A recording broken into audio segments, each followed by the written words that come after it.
Welcome back again. So let us recap what we have learned in our part 1. In part 1, we have done about what is electricity. Electricity का definition हमने सीखा था. फिर what are electric charges? What are the electric charges? In this we have learnt about atoms, and atom consists of nucleus with protons and neutrons, and surrounding around is electrons. Then what are charge carriers? That is positive charge carriers as protons and negative charge carriers as electrons. Then electric current, the flow of electron leads to the flow of current. This we have learnt. Then we have learnt about potential difference कि potential difference create करने के बाद ही हमारा charge move करना start करता है एक point से दूसरे point पे. And an electric circuit, how we are moving the charges, dealing about it in electric potential difference. I hope all the things you would have recapped easily, and if any doubt is there, please let me know in the comment section so that I can clear your doubts. Moving ahead, in this module, what we are going to see is our Ohm's law. Ohms was a scientist and he has done an experiment. उनके experiment में उन्होंने क्या किया? He took one circuit. In that circuit, when he was increasing the current, जब वो current को increase कर रहे थे तो potential difference भी साथ में हो रहा था, और vice versa. When the potential difference was increasing, जैसे क्योंकि हम source से ही increase कर सकते हैं, तो मान लो हम source से अपना energy जो दे रहे हैं, for example the battery और any electric connection, तो जब हम source से potential difference को बढ़ा रहे हैं तो current भी साथ में increase होता है. और ये obvious सी बात है, अगर हम potential difference बढ़ाएंगे, energy ज़्यादा देंगे तो ज़्यादा electrons flow होंगी, ज़्यादा electrons flow होंगी तो current ज़्यादा move करेगा. तो इससे ना एक basic हमको क्लियर आइडिया समझ में आया है कि ओम्स लॉ ये बताता है कि V, that means potential difference, is directly proportional to I, that is the current. Okay, so when V is directly proportional to I, इस proportionality sign को हटाने के लिए हम एक constant of proportionality लाते हैं यहाँ पे, and that constant of proportionality is resistance R. Therefore, Ohm's law gives us a formula of V equals to IR, in which V is the potential difference, I is the current flowing through a conductor, and R is the resistance. Resistance का मतलब क्या होता है? Resistance का मतलब अगर हम देखेंगे तो यहाँ पे जो रेड कलर का जो आदमी है, मैरून कलर का, it does not allow complete current to pass through it. मतलब resistance मतलब flow को रोकना है. Okay, there is a resistance provided by our electric circuit which does not allow the current to flow. Energy given by our source, that energy is trying, that volt, that is the energy, potential difference is trying to push the current, but there is a resistance in our electric conductor and that does not allow the complete current to pass through it. This was explained by Ohm's law. Now, resistance को हम define कैसे करेंगे Ohm's law के terms में? Ohm's law is a law that states that potential difference, that is voltage across a resistor, is directly proportional to current flowing. Simple, जो हमने equation में देखा, that is given as a statement, and the same statement you have to write in your exam also. So V is directly proportional to I, which gives V equals to IR, and R is the constant of proportionality, which is termed as resistance here. Now, what are the factors in which our resistance of the conductor will depend? कौन कौन से ऐसे factors होंगे जिस पे resistance depend करेगा? सबसे पहला factor है length of the conductor. अब मान लो मेरे पास एक एल्यूमिनियम या कॉपर का वायर है, दैट इज माई कंडक्टर. उस कंडक्टर का एक छोटा सा पोर्शन हम यहाँ सामने स्टडी कर रहे हैं. जब कंडक्टर को हम लेके आते हैं तो हमको ये समझ में आता है जो ये ब्लू कलर के स्मॉल बॉल्स हैं वो जो मूव कर रहे हैं, that is our electrons. Okay, and these yellow balls are our metal ions.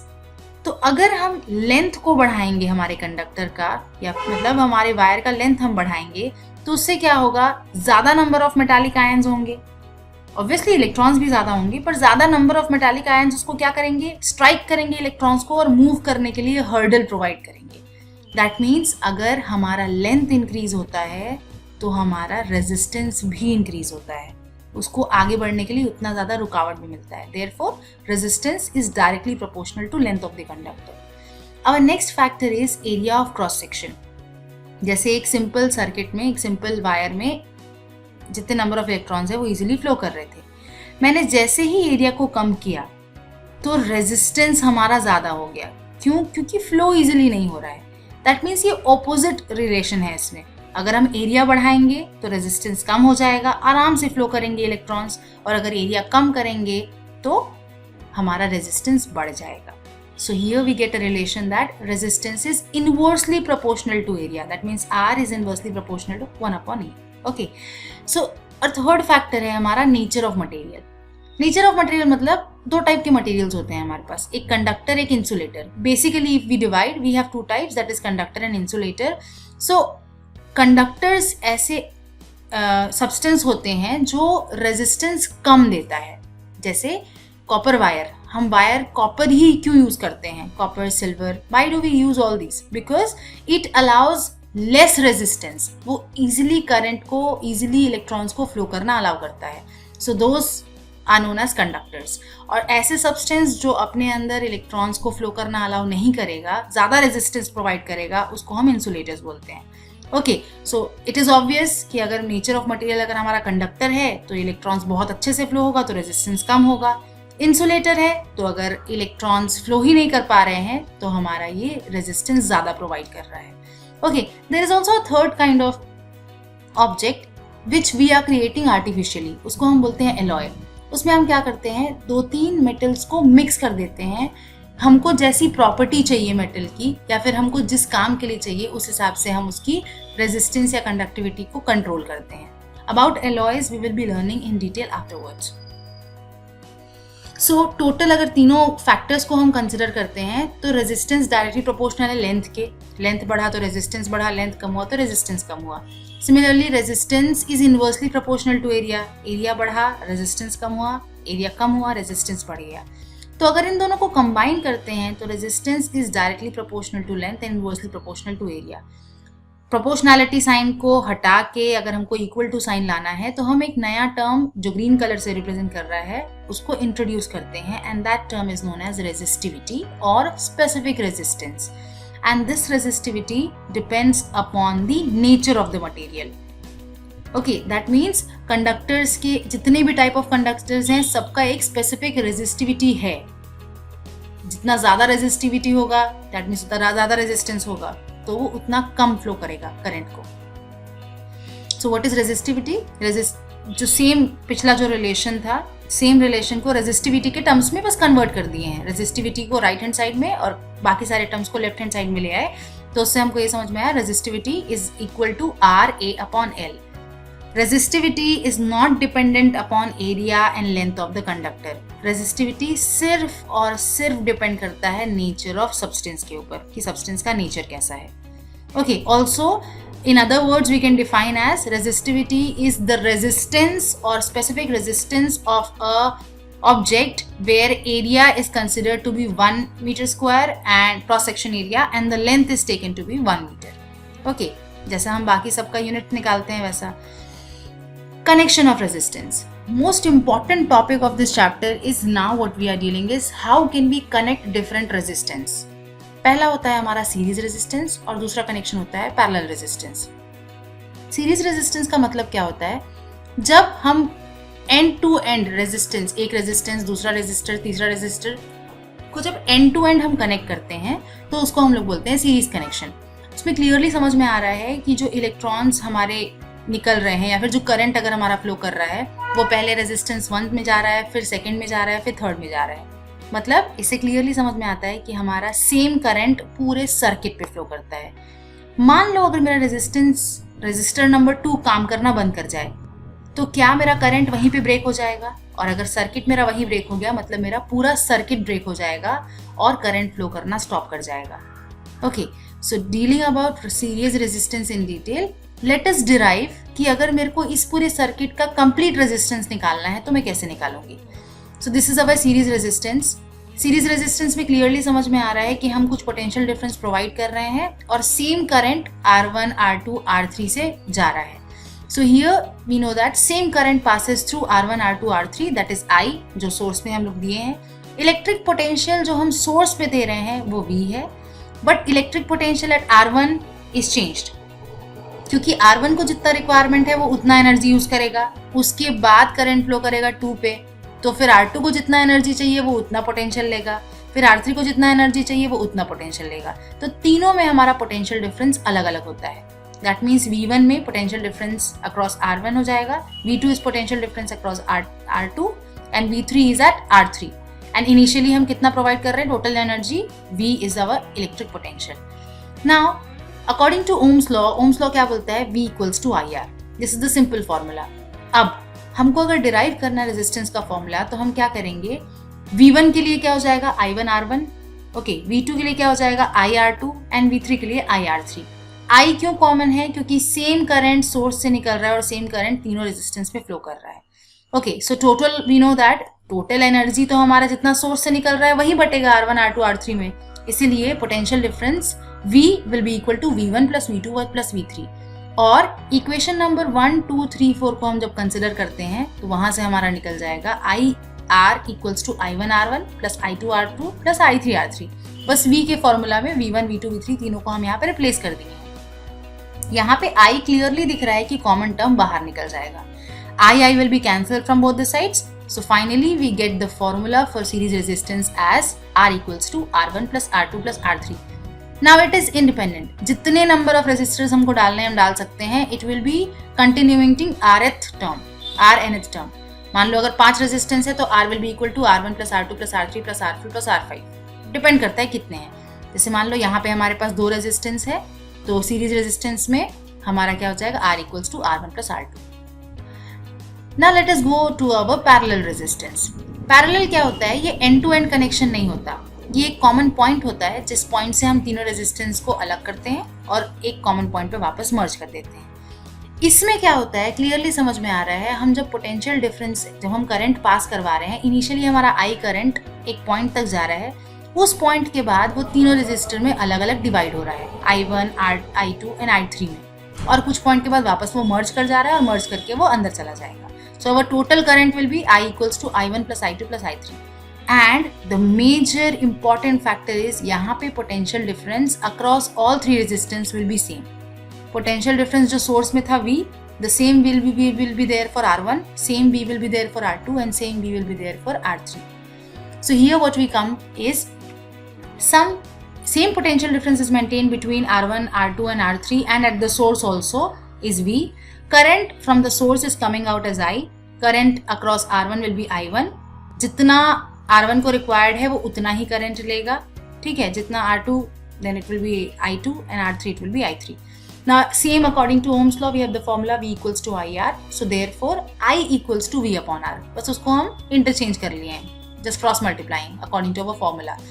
Similarly I1 क्या हो जाएगा, V upon R1, I2 will be V upon R2 and I3 will be V upon R3.